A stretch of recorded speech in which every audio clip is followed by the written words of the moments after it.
Hello guys, welcome back to my YouTube channel yes chem study a way of success. मैं हूं आपका educator Shivam Mishra. आपका स्वागत करते हैं आपके अपने YouTube channel yes chem study पे। जी हाँ, ये आपका ही यूट्यूब चैनल है और यहाँ पे प्यारे बच्चों सभी लोग एक बार जुड़ जाइए और अपने दोस्तों के साथ शेयर कर दीजिए। और आपके लिए मैं चैप्टर 4 क्लास 12th बायोलॉजी क्या चैप्टर नंबर 4 लेके आया हूँ मेरे प्यारे बच्चों, और पूरा कंप्लीट हैंड रिटेन नोट्स के साथ। जी हाँ, हैंड रिटेन नोट्स के साथ है प्यारे बच्चों।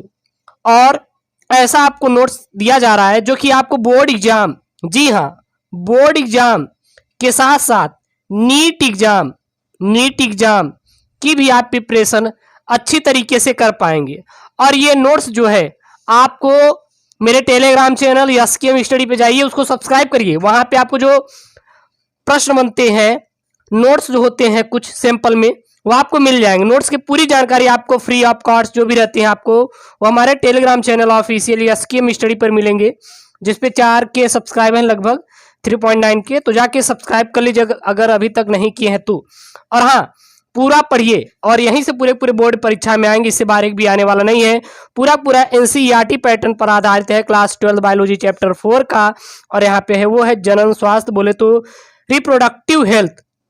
और यहां से लगभग आपका 10 से लेके 12 अंक तक आपका सब्जेक्टिव और ऑब्जेक्टिव बन जाता है बोर्ड परीक्षा में।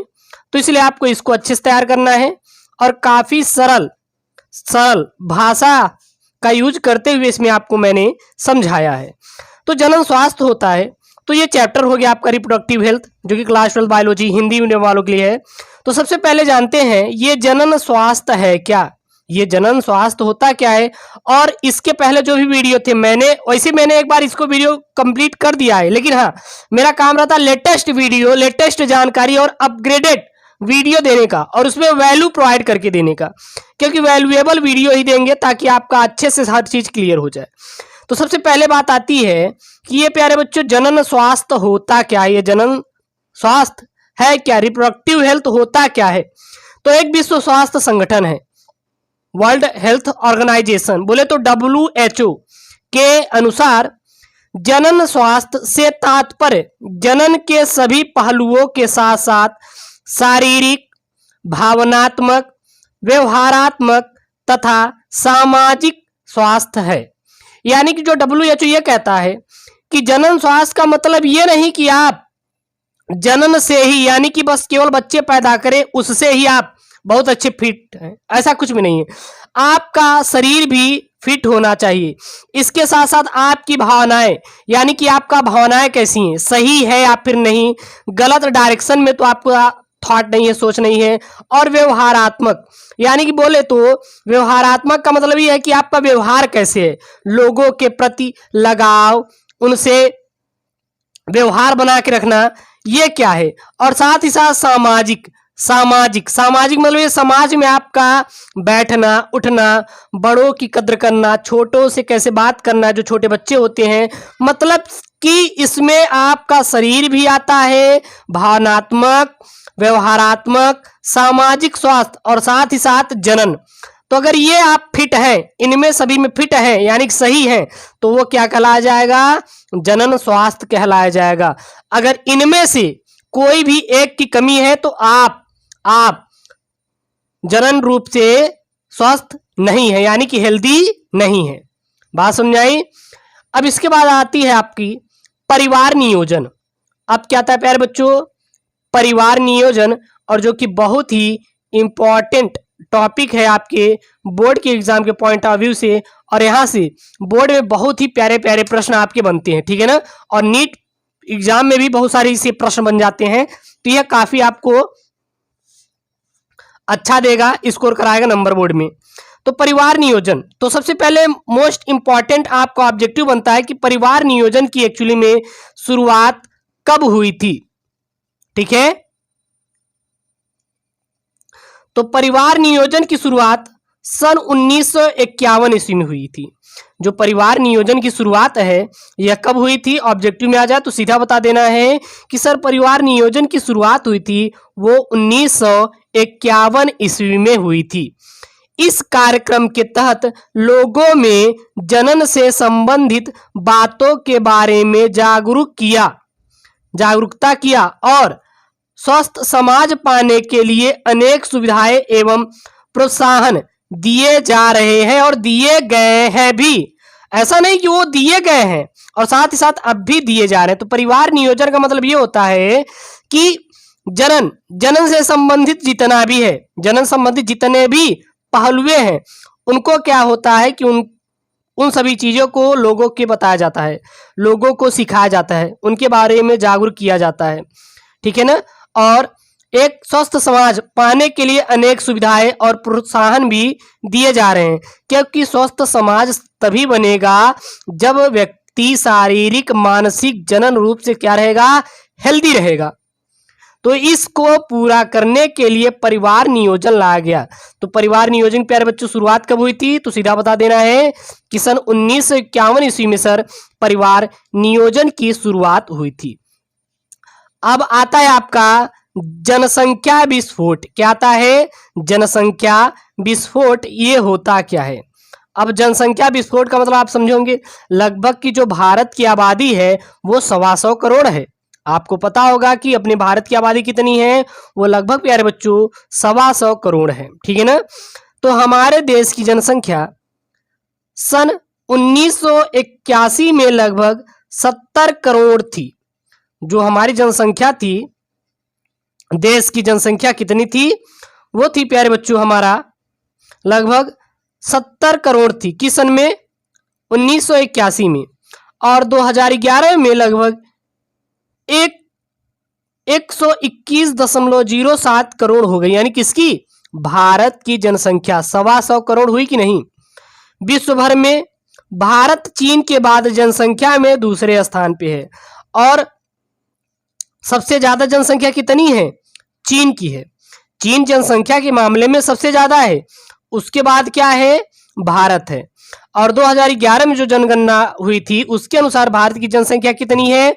वो है 121.07 करोड़ और 1981 में देखा गया तो 70 करोड़ थी। और देखिए अब ये 70 करोड़ से 121 करोड़ हुई कि नहीं, तो यही क्या कहलाता है? जनसंख्या विस्फोट। यानी कि किसी भी देश में किसी भी क्षेत्रफल में रहने वाले लोगों की संख्या में एक साल में कितनी वृद्धि हुई, वही क्या कहलाता है? जनसंख्या विस्फोट कहलाता है। तो विश्व भर में सबसे ज्यादा जनसंख्या के मामले में देश कौन सा है? वो है आपका चीन। और चीन के बाद क्या है? आपका भारत जनसंख्या के मामले में दूसरे स्थान पे है। विश्व की कुल जनसंख्या का लगभग 15.5% भाग भारतीय हैं। यानी कि अगर आप विश्व भर की कुल जनसंख्या मान लीजिए 100% है, यानी कि बोले तो 100 लोग हैं, पूरा कितने 100 लोग हैं, तो इसमें से जो 15 लोग हैं जनसंख्या के मामले में कौन है? भारतीय हैं। कौन है? भारतीय हैं। तो पहला तो चीन है और दूसरे पे क्या है? भारत है। हाल ही में उत्तर प्रदेश में योगी सरकार ने क्या किया है? माननीय योगी जी ने यह कह दिया कि अब यूपी में, हालांकि एक दो राज्यों में और लागू किया गया है कि हम दो हमारे दो, यानी कि जनसंख्या में कमी लाने के लिए जो वृद्धि हो रही है। अब जाहिर सी बात है, एक बाप है वो 10 बच्चों को पैदा कर लिया, तो कहीं ना कहीं उसको मानसिक, शारीरिक और इकोनॉमिक यानी बोले तो आर्थिक स्थिति से भी जूझना पड़ेगा। जैसे कि अगर उसके पास एक बच्चा है तो अच्छी स्कूल में पढ़ा सकेगा, क्योंकि एक बच्चे के लिए पैसा ज्यादा खर्चा नहीं होगा। लेकिन अगर 10 बच्चा है तो क्या वो अच्छी स्कूल में पढ़ा पाएगा? नहीं। तो इसलिए योगी जी ने यूपी में लागू किया कि हम दो हमारे दो। ठीक है ना। अब जनसंख्या विस्फोट का कारण क्या है? आखिरकार जनसंख्या विस्फोट हो रही भारत में 1981 में 70 करोड़ थी, 2011 में 121 करोड़ हो गई। तो इसका कारण क्या था? तो सबसे पहला कारण यह था कि मृत्यु दर में निरंतर कमी आई। मृत्यु दर में क्या है? निरंतर कमी आई। और मृत्यु दर यहाँ पे दो थी, एक तो था मातृ, एक क्या था? मातृ, और दूसरा था शिशु मृत्यु दर, और तीसरा था क्या था? भूखमरी। क्योंकि पैसा पहले नहीं था इतना सबके पास, तो भूखमरी, ऐसे ऐसे चीजें क्या थी? आपके मृत्यु दर में कमी आई। अब जाहिर सी बात है मातृ मृत्यु दर इसलिए क्योंकि अब बहुत सारी ऐसी आप चले जाएंगे, जनन स्वास्थ्य केंद्र खुल गए हैं कि वहां पे जो मातृ होती है, माताओं को अच्छी सुविधाएं मिलती हैं, शिशु का जन्म अच्छे से कराया जाता है, साथ ही साथ टीके उनके प्रोवाइड किए जाते हैं। और अब सरकार ऐसी आ गई जो गरीबों को भूख से ना मरने पाए उनके लिए हर महीने अनाज भी कहीं ना कहीं उनको प्रोवाइड करती है।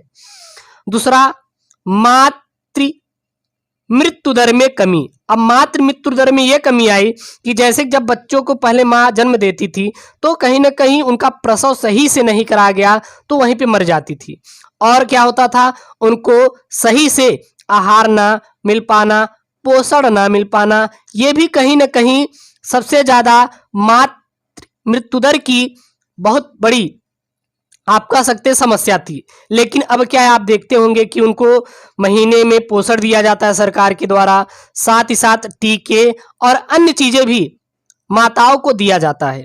अगला है शिशु मृत्यु दर की कमी, यानी कि शिशुओं को हर महीने टीके, उनको कोई रोग ना होने पाए, खसरा, अनेक प्रकार की बीमारी से लड़ने के लिए कहीं ना कहीं उनको अच्छे से सुविधाएं दी जा रही है।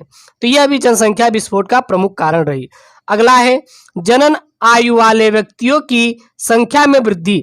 अब जनन आयु वाले व्यक्तियों की संख्या का मतलब क्या है, देखिए जैसे कि एक व्यक्ति होते हैं, एक व्यक्ति की उम्र है 1 से लेके 18 साल, दूसरे की है 18 से लेके 45 साल, ठीक ना।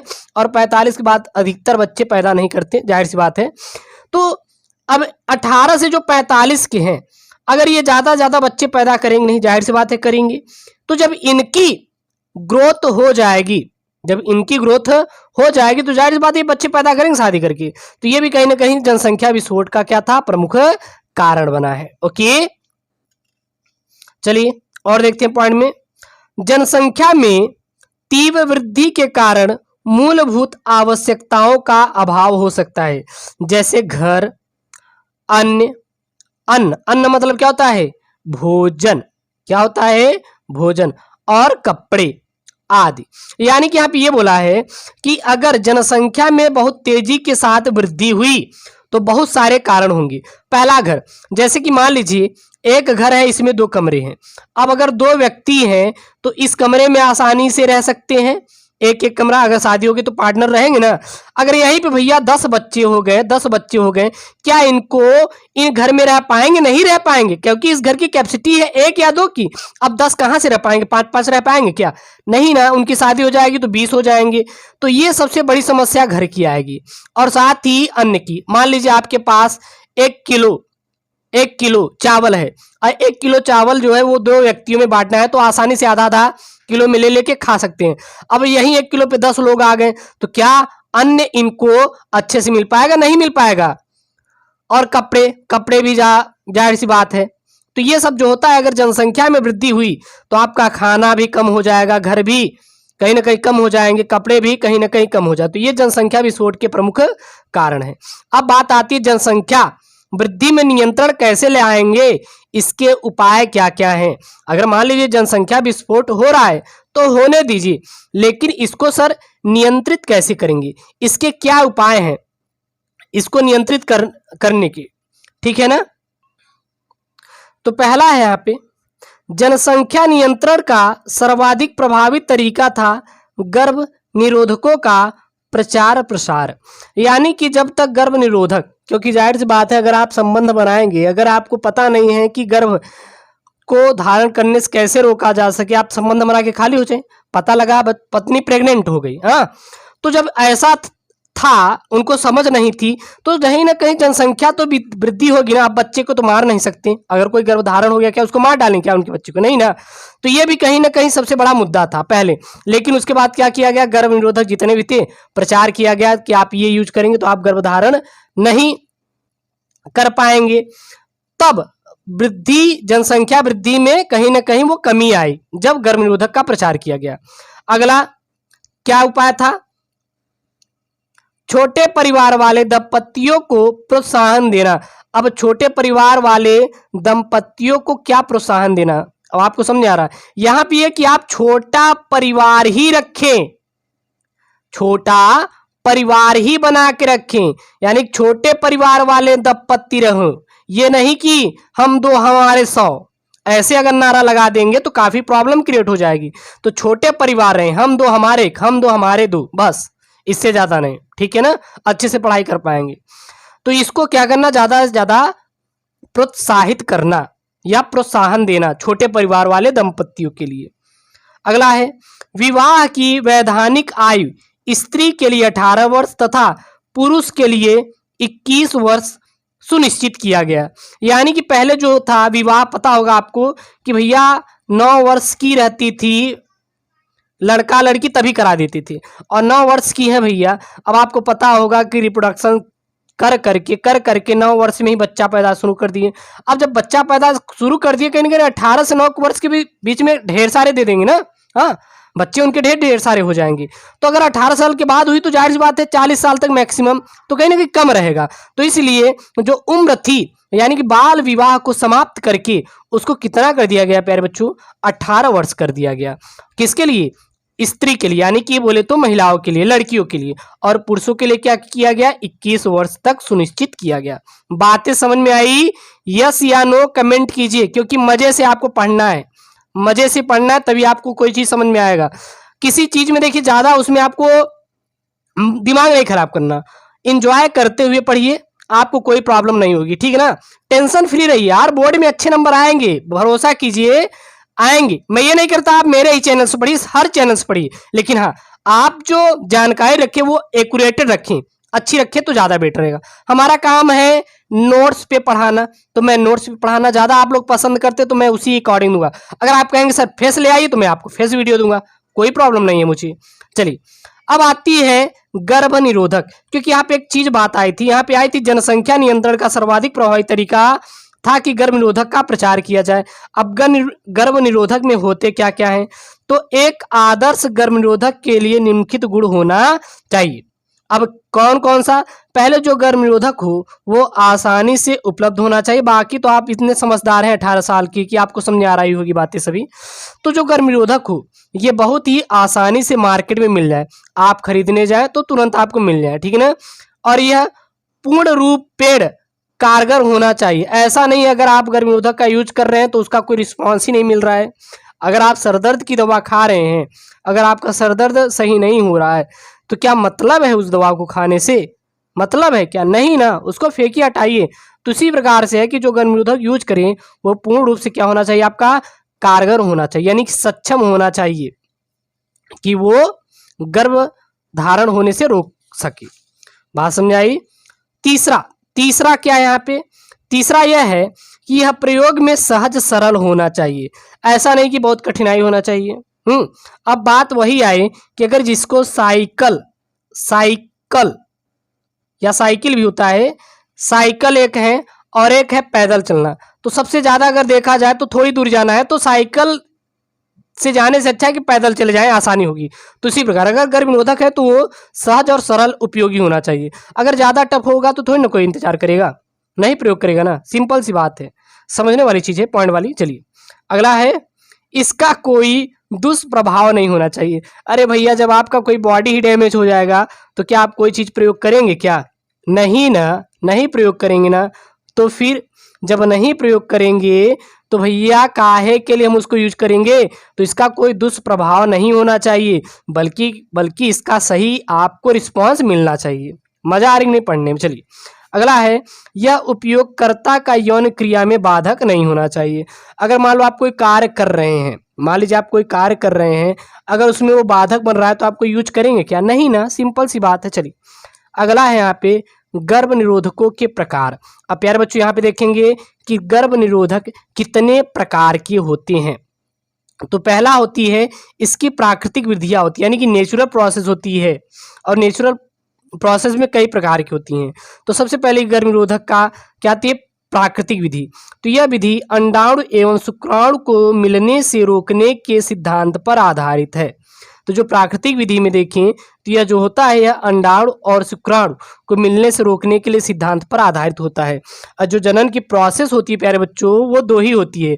अगर अंडाणु और शुक्राणु मिले तो जाहिर सी बात है एक युग्मनज बन जाएगा। क्या बन जाएगा, एक युग्मनज तैयार हो जाएगा। और जब युग्मनज तैयार होगा तो जाहिर सी बात है वो कहीं ना कहीं भ्रूण बन जाएगा, और भ्रूण से क्या बनेगा, परिपक्व के बच्चे बन जाएंगे, ठीक है ना। तो इसकी कई सारे प्रोसेस होती हैं। दूसरी प्यारे बच्चों ये है कि इसकी प्राकृतिक में दो विधियां हैं। पहली क्या है, आवधिक संयम, और दूसरा है स्तनपान अनावर्त। ठीक है ना। तो आवधिक संयम मतलब इसमें एक दंपति मासिक चक्र के 10वें से 17वें दिन के बीच मैथुन नहीं करते। यानी कि जब मासिक चक्र के अगर 10वें से 17वें दिन के बीच अगर रिप्रोडक्शन का कार्य कर रहे हैं तो जाहिर सी बात है प्रेग्नेंट हो जाएगी। ठीक है ना। और इस दौरान गर्भधारण के बहुत अधिक अवसर होते हैं। अगर इस दौरान अगर आप जनन की प्रोसेस करेंगे तो जाहिर सी बात है गर्भधारण का बहुत ही ज्यादा खतरा मंडराता रहेगा आपके ऊपर। ठीक है। चलिए दूसरा है यहाँ पे स्तनपान अनार्तर, यानी कि प्रसव पश्चात माँ जब तक शिशु को स्तनपान कराती है या कराती रहती है तब तक ऋतुस्राव चक्र तथा अंडोत्सर्ग आरंभ नहीं होता। देखिए जैसे कि अगर किसी को बच्चा है, अगर वो बच्चा स्तनपान कर रहा है तो जाहिर सी बात है जो स्त्री है उसका ना तो ऋतुस्राव चक्र आएगा और न ही उसमें से अंडोत्सर्ग प्रारंभ होगा। तो ये इसमें कोई आपको समस्या नहीं आएगी। और यह विधि लगभग बच्चे के जन्म होने के 6 महीने तक ही कारगर मानी जाती है। और किसके बाद, प्रसव के बाद। ठीक है ना। तो ये कुछ पॉइंट वाली चीजें हैं जो कि आपके नीट एग्जाम में यहाँ से पूछा जाएगी। तो यहाँ पे नीट एग्जाम के लिए 2-3 मैं आपको पॉइंट बता दूं। पहला क्या है कि प्राकृतिक विधि में अंडाणु और शुक्राणु मिलने के रोकने के सिद्धांत पर आधारित होता है। पॉइंट वाली चीज है, आपके बोर्ड में भी ऑब्जेक्टिव बन जाएगा। दूसरा पॉइंट वाली चीज है कि कोई भी गर्भधारण कब करता है तो वो मासिक चक्र के 10वें से 17वें दिन के बीच। ठीक है ना। और तीसरा पॉइंट वाली चीज है कि कब अंडोत्सर्ग और ऋतुस्राव चक्र नहीं आता तो जब तक जो शिशु है वो स्तनपान करता रहता है। और यह कब तक कारगर होती है, 6 माह तक। क्योंकि यहाँ पे हम हर एक चीज पॉइंट में इंपॉर्टेंट पॉइंट के तरीके समझेंगे। अगर आप इंपॉर्टेंट पॉइंट तरीकों समझोगे तो प्यारे बच्चों आपको अच्छे समझ में आएगा। इस बात की गारंटी है SKM स्टडी आपसे लेता है। हालांकि मैं आपको कहीं ना कहीं कोई दिक्कत हो जाती है, कोई अगर कमी आ रही है तो इसके लिए माफ़ी चाहते हैं, लेकिन हमारा एक ही होता है कि प्यारे बच्चों आपको अच्छे से प्रोवाइड करना। तो यार एक लाइक तो बनता है, प्लीज़ एक लाइक कर दीजिएगा ना, कमेंट जरूर कीजिएगा। अगर पढ़ने में मज़ा आ रहा है तो आप कमेंट जरूर कीजिए। चलिए बाकी मैं PDF आपको भेज दूंगा टेलीग्राम पर, ले लीजिएगा। अगली है रासायनिक विधियाँ, यानी कि आपकी रासायनिक विधियों में देखें क्या क्या है। तो पहली आती है वर्तिका विधि, दूसरा है जेली एवं क्रीम विधि, और तीसरा है शुक्राणुनाशक। और ये ज़्यादा इतना नहीं आता इसलिए मैंने इसको नहीं ले रहा हूँ, बस इतना जानिए कि ये 2 विधियाँ होती हैं। ठीक है ना। वर्तिका विधि, जेली एवं क्रीम विधि, शुक्राणुनाशक। और ये शुक्राणुनाशक रसायन है। ठीक है ना। चलिए इतनी बात क्लियर हुई, यस या नो, कमेंट कीजिए जल्दी से। अब आती है प्यारे बच्चों, वो आती है गर्भ निरोधक गोलियां। गर्भ निरोधक गोलियां जो कि गर्भधारण करने से ये भी कहीं ना कहीं रोकती है। बात क्लियर हुई। तो गर्भ निरोधक ये भी है। तो गर्भ निरोधक के उपयोग में गर्भ निरोधक गोलियां भी कहीं ना कहीं यूज की जाती हैं।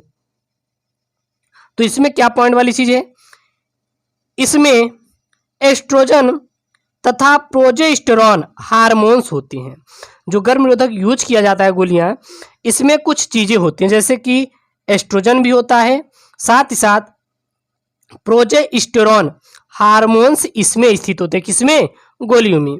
यह गोली ऋतुस्राव प्रारंभ होने के 5वें अथवा 7वें दिन से स्त्रियों को 21वें दिन तक दी जाती है। और ये जो गर्भ निरोधक गोलियां हैं कब से की जाती है, जब मासिक चक्र प्रारंभ होने के 5वें दिन अथवा 7वें दिन से लगातार 21वें दिन तक दी जाती है। और इसे ही डिंबोत्सर्ग की क्रिया रोकी जाती है। और इससे ही डिंबोत्सर्ग जो होता है उसकी क्रिया क्या की जाती है, रोकी जाती है। तो ये बहुत ही इंपॉर्टेंट पॉइंट है। तो गर्भ निरोधक गोलियों का देने का मुख्य कार्य क्या होता है, डिंबोत्सर्ग की क्रिया को रोकना। और डिंबोत्सर्ग की क्रिया कब होती है, ऋतुस्राव चक्र के प्रारंभ होने के 5वें से लेकर 21वें दिन के मध्य होती है। यह सर्वाधिक एवं प्रभावी आसान तरीका होता है। और यह सर्वाधिक क्या होता है, प्रभावी होता है। प्रभावी मतलब कि इसका इफेक्ट तगड़ा होता है। अगर यूज करेंगे आप तो गर्भधारण नहीं होगा। ठीक है ना। तो इसका एक तगड़ा होता है।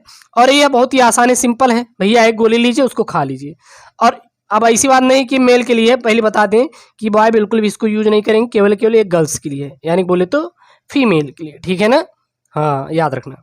अगला है मालाडी सबसे अधिक प्रयोग की जाने वाली गर्भ निरोधक गोलियां हैं। तो ये इंपॉर्टेंट पॉइंट में याद रखना। अगर मान लीजिए नीट या बोर्ड में आ जाए तो आपको सीधा बता देना, जो मालाडी उपयोग की जाती है, किसके लिए की जाती है। माला की ये नहीं मतलब है कि आप माला का मतलब फूल उल होता है ना, लेकिन वो नहीं, मालाडी ये क्या है, गोली है प्यारे बच्चों। और ये कहाँ यूज की जाती है टैबलेट, ये गर्भ निरोधक गोलियों के रूप में की जाती है। तीसरी, सहेली नामक गर्भ निरोधक गोली सप्ताह में एक बार ली जाती है। और जो यहाँ पे सहेली एक गोली होती है, ये गर्भ निरोधक गोली सप्ताह में केवल एक ही बार ली जाती है। सहेली गर्भ निरोधक पिल मतलब गोली यहाँ पे लिया है, सेलेक्टिव एस्ट्रोजन रिसेप्टर मॉड्यूलेटर के रूप में कार्य करती है।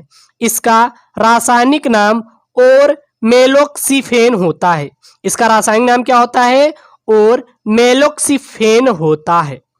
पॉइंट क्लियर हुआ प्यारे बच्चों। चलिए अगला है शल्य क्रियात्मक विधियां, क्योंकि बहुत सारे हैं गर्भ निरोधक धारण करने की विधियों को रोकना। पहला क्या है इसमें, शल्य क्रियात्मक विधियां। इसे ही बंध्यकरण भी कहा जाता है। इसे क्या कहा जाता है, शल्य क्रियात्मक विधियों को ही बंध्यकरण भी कहते हैं। इसमें अस्थायी रूप से गर्भधारण प्रक्रिया को रोका जा सकता है। और इसमें अगर देखें तो अस्थायी रूप से, अस्थायी मतलब एकदम हमेशा के लिए, लाइफ टाइम गर्भधारण की प्रक्रिया क्या कर देंगे, रोक देंगे, कोई दिक्कत नहीं होगी, ठीक है ना। इसमें हमेशा के लिए एकदम फ्री हो जाएंगे। बंध्यकरण प्रक्रिया को पुरुषों में शुक्रवाहक उच्छेदन तथा महिलाओं के लिए डिंबवाहिनी नलिका उच्छेदन कहा जाता है। अगर बंध्यकरण की प्रक्रिया देखें तो एक होता है ट्यूबेक्टॉमी, एक होता है वैक्सेक्टॉमी। तो जो वैक्सेक्टॉमी होता है वह आपका प्यारे बच्चों किसमें होता है, पुरुषों में होता है, और जो ट्यूबेक्टॉमी होता है वो महिलाओं में होता है। ये चीज आप यहीं से क्लियर कर लीजिए, क्योंकि कहीं ना कहीं आपके लिए इंपॉर्टेंट है, ट्यूबेक्टॉमी और वैक्सेक्टॉमी। तो वैक्सेक्टॉमी किससे होता है, पुरुषों से संबंधित होता है, और ट्यूबेक्टॉमी महिलाओं से संबंधित होता है। बंध्यकरण प्रक्रिया पुरुषों में क्या कहते हैं, शुक्रवाहक उच्छेदन, और महिलाओं में क्या कहते हैं, डिंबवाहिनी नलिका उच्छेदन विधि कहा जाता है। अब आता है प्यारे बच्चों आपका सगर्भता का चिकित्सीय समापन। अगला जो आता है वो आता है आपका प्यारे बच्चों सगर्भता का चिकित्सीय समापन। चलिए तो इस पॉइंट को प्यारे बच्चों अच्छे से क्लियर करते हैं। आपका गर्भावस्था के पूर्ण होने से पहले स्वैच्छिक रूप से गर्भ को समाप्त करना चिकित्सीय सगर्भता समापन यानी कि MTP कहलाता है। MTP का हिंदी नाम पूरा क्या है, चिकित्सीय सगर्भता समापन। बात समझ आ रही है। तो ये चिकित्सीय सगर्भता समापन क्या होता है, तो सीधा आपको बता देना है, चिकित्सीय सगर्भता समापन का प्यारे बच्चों मतलब यही होता है कि गर्भावस्था के पूर्ण होने के बाद स्वैच्छिक रूप से गर्भ को समाप्त करना, यानी कि जो महिलाएं चाहें तो अपने गर्भ को वो क्या कर सकती हैं, समाप्त भी कर सकती हैं, यानी कि वो कभी भी गर्भधारण नहीं करेंगे अगर वो चाहें तो। और इसी को क्या कहते हैं, चिकित्सीय सगर्भता समापन कहते हैं। और चिकित्सीय सगर्भता समापन को ही प्यारे बच्चों MTP भी कहा जाता है। बात क्लियर हुई। अगर आपको कोई भी दिक्कत आ रही है तो आप बिल्कुल कमेंट कीजिए। अच्छा, MTP का पूरा नाम क्या होता है, तो MTP का पूरा नाम होता है मेडिकल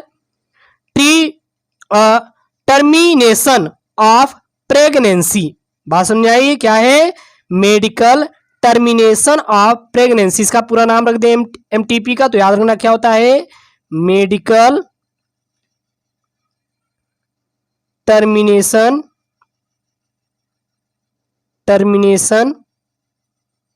ऑफ प्रेगनेंसी। सॉरी गलती हो गई क्या यहाँ पे, PREGNANANCY प्रेगनेंसी। तो इसका पूरा नाम क्या होता है, MTP होता है। और यह निम्न कारणों से अपनाई जाती है। पहला किस कारण से अपनाया जाता है, ये अनचाहा गर्भधारण, यानी कि असुरक्षित संभोग अनचाहा गर्भधारण को जन्म देता है, ठीक है ना। तो असुरक्षित, अगर आप रिप्रोडक्शन करेंगे भैया तो जाहिर सी बात है अनचाहा गर्भधारण हो जाएगा। और ये सबसे ज़्यादा आपको खतरा होता है। अगला होता है, आप देखते होंगे जैसे कि बलात्कार होता है, रेप होता है, ये भी कहीं ना कहीं इसमें शामिल है। तो इस कारण पैदा हुई अवांछित सगर्भता को समाप्त करने हेतु इसका उपयोग किया जाता है। किसमें? बलात्कार में, रेप में। सगर्भता की पहली तिमाही में ही प्रेरित गर्भपात को सुरक्षित माना जाता है। तो सगर्भता की पहली तिमाही में अगर देखें, प्रेरित जो गर्भपात होता है उसको सबसे ज़्यादा सुरक्षित माना जाता है। बात क्लियर हुई? अब आता है प्यारे बच्चों बंध्यता। बंध्यता क्या होती है? बंध्यता से तात्पर्य है बच्चा पैदा करने में असमर्थ होना। यानी कि बहुत सारी महिलाएं होती हैं या पुरुष भी होते हैं जो कि बच्चा पैदा नहीं कर, अब बच्चा पैदा तो महिला ही करती, जब तक आपको पता होगा शुक्राणु, किसी पे मेल का शुक्राणु जब तक वो ग्रोथ नहीं होगा, वो लायक नहीं होगा, तब तक कहाँ पे रिप्रोडक्शन की क्रिया होगी? नहीं होगी ना, सिंपल सी बात है। तो बंध्यता का मतलब ये होता है बच्चा पैदा करने में असमर्थ होना। असमर्थ मतलब कि वो बच्चा पैदा नहीं कर पा रहे, सीधी सी बात है। और इसके अनेक कारण हो सकते हैं। पहला कारण क्या हो सकता है? शारीरिक विकार के कारण। पता लगा शरीर में आपके कुछ कमी है, अब बहुत सारी कमी है, जैसे कि मान लीजिए पेन है। अब पेन भैया कब चलेगी? जब इसकी निब रहेगी तभी तो लिख पाएंगे, जब इसमें इंक रहेगा तभी तो लिख पाएंगे ना। तो यही मान लीजिए शारीरिक कमी कारण। जन्मजात विकार कारण, जन्मजात में से कुछ उसमें ऐसे अंग हैं जो कि है ही नहीं है, हाँ, तो ये भी कहीं ना कहीं दिक्कत हो जाएगी। प्रतिरक्षात्मक तथा मनोवैज्ञानिक भी हो सकता है, या फिर प्रतिरक्षात्मक साथ ही साथ मनोवैज्ञानिक किसी प्रकार का हो सकता है। इनमें से कुछ विकारों का निदान करके दंपतियों को बच्चा पैदा करने में मदद दी जा सकती है। और इसमें से कुछ ऐसे विकार हैं कि जिसको निदान करके, निदान मतलब उसको कम करके या फिर उसको जड़ से समाप्त करके, उसका उपचार करके दंपति को बच्चा पैदा करने में मदद की दी जा सकती है, या फिर उसको उस लायक सक्षम बनाया जा सकता है। इसके अतिरिक्त सहायक जनन प्रौद्योगिकी तकनीकी द्वारा भी बच्चे के जन्म में सहायता दी जा सकती है। और जो जनन प्रौद्योगिकी तकनीकी होती है, इसके द्वारा भी हम लोग बच्चे को पैदा करने में यानी जन्म देने में बहुत ही सहायता हम लोग दे सकते हैं। अब इसमें आती है परख नली शिशु, क्योंकि जिसको बच्चा पैदा नहीं होता वो इन सब विधियों का उपयोग करता है। जैसे इसमें एक आती है परख नली शिशु विधि। तो भ्रूण का इन विट्रो विकास के बाद सामान्य स्त्री के गर्भाशय में भ्रूण के स्थानांतरण की प्रक्रिया को परख नली शिशु कहते हैं। तो परख नीलू शिशु बच्चे किसे कहा जाता है? तो भ्रूण का इन विट्रो विकास के बाद, भ्रूण का इन विट्रो जब विकास हो जाता है तो इसके बाद सामान्य स्त्री के गर्भाशय में भ्रूण का क्या करते हैं? स्थानांतरण करते हैं। जब वहां पे विकास हो जाएगा तो उस भ्रूण को उठा के स्त्री के बॉडी में डाल देते हैं, और यही प्रक्रिया क्या कहलाती है? परख नली शिशु कहलाती है। इस तकनीकी का उपयोग उन स्त्रियों के लिए होता है जिनकी अंडवाहिनी विकृत होती है या इनके पतियों के वीर्य में शुक्राणु नहीं होती। मतलब ये है कि परख नीली शिशु का उपयोग तभी किया जाएगा जब किसी भी स्त्री में अंडवाहिनी की विकृति हो, यानी कि उसकी अंडवाहिनी सही नहीं है, ठीक है ना, या फिर जो उसका पति है, यानी कि जो उसका, जो भी आप समझ सकते हैं, हाँ, उसके जो स्पर्म में शुक्राणु है ही नहीं, स्पर्म में जो उसके शुक्राणु होते हैं वो है ही नहीं, सीमन में जो उसके शुक्राणु होते हैं स्पर्म है ही नहीं, कुल मिला के यही है। तो उसमें हम लोग परख नली शिशु का उपयोग करते हैं विधि का। अगला पॉइंट में प्यारे बच्चों देखें तो परख नली शिशु की उत्पत्ति का सबसे पहले प्रयास इटली के वैज्ञानिक डॉक्टर पेटूसी ने सन 1959 ईस्वी में किया था। तो जो परख नली शिशु की उत्पत्ति है किसने किया था? तो परख नली शिशु की उत्पत्ति का सबसे पहला प्रयास करने वाले वैज्ञानिक थे इटली के, नाम क्या था? डॉक्टर पेटूसी। किस सन में? 1959 ईस्वी में सबसे पहला उन्होंने इसका विकास का प्रयास किया था। परख नली शिशु जन्म प्रक्रिया, अब इसकी प्रक्रिया क्या है, प्रोसेस क्या है? तो सबसे पहले स्त्री के जनन पथ से अनिषेचित अंडा लिया जाता है, इस प्रक्रिया में सबसे पहले जो स्त्री होती है उसके जनन पथ से क्या लेंगे, अनिषेचित अंडा। और अनिषेचित अंडा कब आता है, जब मासिक चक्र मेंस्ट्रुएशन जो होता है, आपको पता होगा इसके बारे में, तो जो मासिक धर्म आता है उसके समय वहां से लिया जाता है। अब यह अजन्म परिस्थितियों में सुरक्षित रखा जाता है। इसके साथ ही स्त्री के पति के शुक्राणु भी एकत्रित कर लिए जाएंगे, साथ ही साथ उसका जो स्पर्म होता है मैथुन के बाद उससे उसको कलेक्ट कर लेंगे। इसके बाद संवर्धित माध्यम में अंडाणु व शुक्राणु का निषेचन कराया जाता है, जिससे युग्मनज तैयार होता है। इस युग्मनज को इन विट्रो 32 कोशिकीय अवस्था तक आने दिया जाता है और इसे ही इन विट्रो होता है। और यही जो युग्मनज को इन विट्रो कहा जाता है जब 32 कोश की अवस्था में आ जाता है, तथा इसी दौरान इसे जब 32 कोश की अवस्था में हो जाएगा तो इसे स्त्री के गर्भाशय के एंडोमेट्रियम में प्रत्यारोपित किया जाता है। और यही प्रक्रिया आपको परग्नेलियस शिशु विधि कहलाती, पता होगा। प्रोसेस समझ में आ रहा होगा, आशा करते हैं। इस तरह स्त्री में सगर्भता शुरू हो जाती है और गर्भाधान का समय पूर्ण होने पर शिशु का क्या होता है, इसमें जन्म होता है। और ऐसा शिशु परख नली शिशु कहलाता है। और ऐसा जो शिशु होता है उसको परख नली शिशु कहते हैं। तो बात क्लियर हुई। सबसे पहले हम लोग क्या करते हैं, किसमें स्पर्म और अंडाणु को लेते हैं, उसके बाद हम लोग कलेक्ट करके उसको क्रिया कराते हैं, निषेचन कराते हैं, जिससे युग्मनज बनता है। फिर युग्मनज को इन विट्रो 32 कोश की अवस्था तक ले आते हैं। फिर उसके बाद हम लोग इसको किसमें डालते हैं, गर्भाशय किसके, स्त्री के एंड्रोमेट्रियम में प्रत्यारोपित कर देते हैं। फिर अब 9 महीने बाद जाहिर सी बात है बच्चे का जन्म होगा और इस जो बच्चा पैदा होगा इसी को हम लोग परख नली शिशु कहते हैं। क्लियर हुई। अब इसी में एक प्रोसेस आती है सरोगेट माँ। सरोगेट माँ क्या होता है, कुछ स्त्रियों में अंडाणु का निषेचन होता है किंतु कुछ कारण पश भ्रूण का परिवर्धन नहीं हो पाता, तो इस अवस्था में स्त्री के अंडाणु व उसके पति के शुक्राणु का कृत्रिम रूप से निषेचन कराया जाता है। यानी कि बहुत ऐसा होता है कि उसमें वो निषेचन क्रिया होती नहीं, तो इस अवस्था में क्या होता है, किसी भी स्त्री का अंडाणु लेते हैं और उसके पति का जो स्पर्म होता है उसको लेते हैं और इसको हम लोग कृत्रिम आर्टिफिशियल तरीके से क्या करते हैं, फर्टिलाइज करते हैं, तथा भ्रूण को 32 कोश की अवस्था, भ्रूण को 32 कोश की अवस्था यानी बोले तो इन विट्रो क्लियर नहीं हो पा रहा है, सॉरी, इसके लिए माफी चाहते हैं, तो थोड़ी मिस्टेक हो गई, चलो कोई बात नहीं, ठीक ना। 32 कोश की अवस्था में किसी दूसरी इच्छुक स्त्री के गर्भाशय में प्रत्यारोपित किया जाता है। मतलब समझिए, किसी स्त्री का अंडाणु अलग लेंगे, पति का शुक्राणु अलग लेंगे और इन दोनों को लेके किसी अलग स्त्री के क्या करते हैं, गर्भ में हम लोग डाल देते हैं, गर्भाशय में रोपित कर दिया जाता है।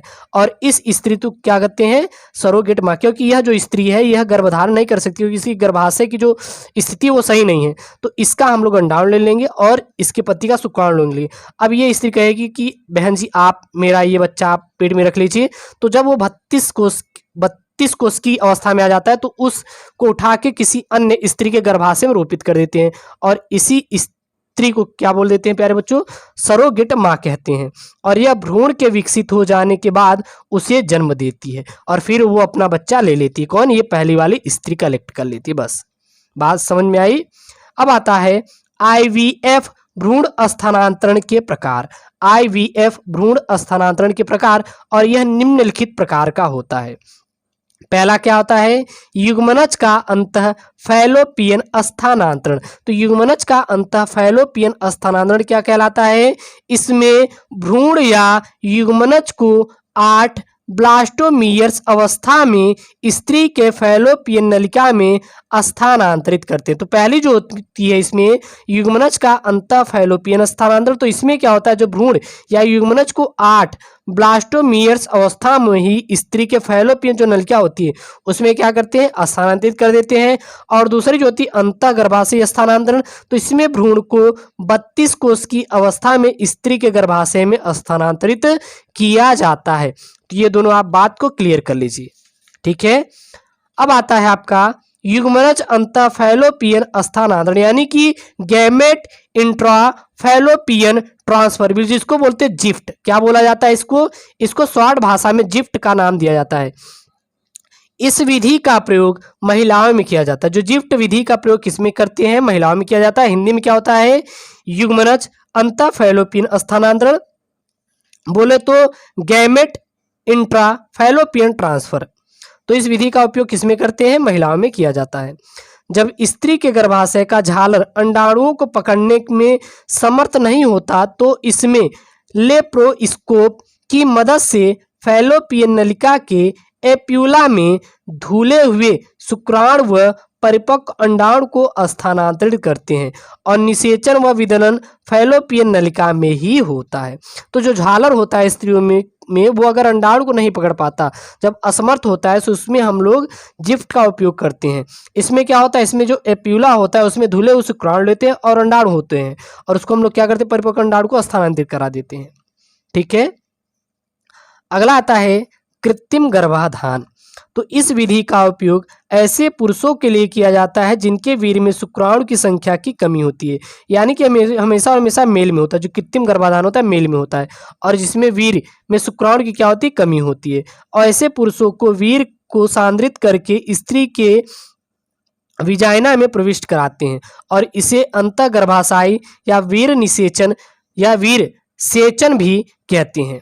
ठीक है ना। अब आता है आपका उल्बवेधन। तो उल्बवेधन क्या होता है? भ्रूण की अनुवांशिक स्थिति, भ्रूण के लिंग व अन्य विकारों की जांच करना उल्बवेधन कहलाता है। और ये पॉइंट वाली चीज है, कभी कभी ये पूछ लेता है आपके बोर्ड एग्जाम में कि उल्बवेधन क्या होता है, तो सीधा बता देना है भ्रूण के अनुवांशिकी स्थिति, यानी कि उनकी अनुवांशिकी स्थिति सही है कि नहीं, भ्रूण का लिंग क्या है, एवं अन्य विकारों का जांच करना ही उल्बवेधन प्यारे बच्चों कहलाता है।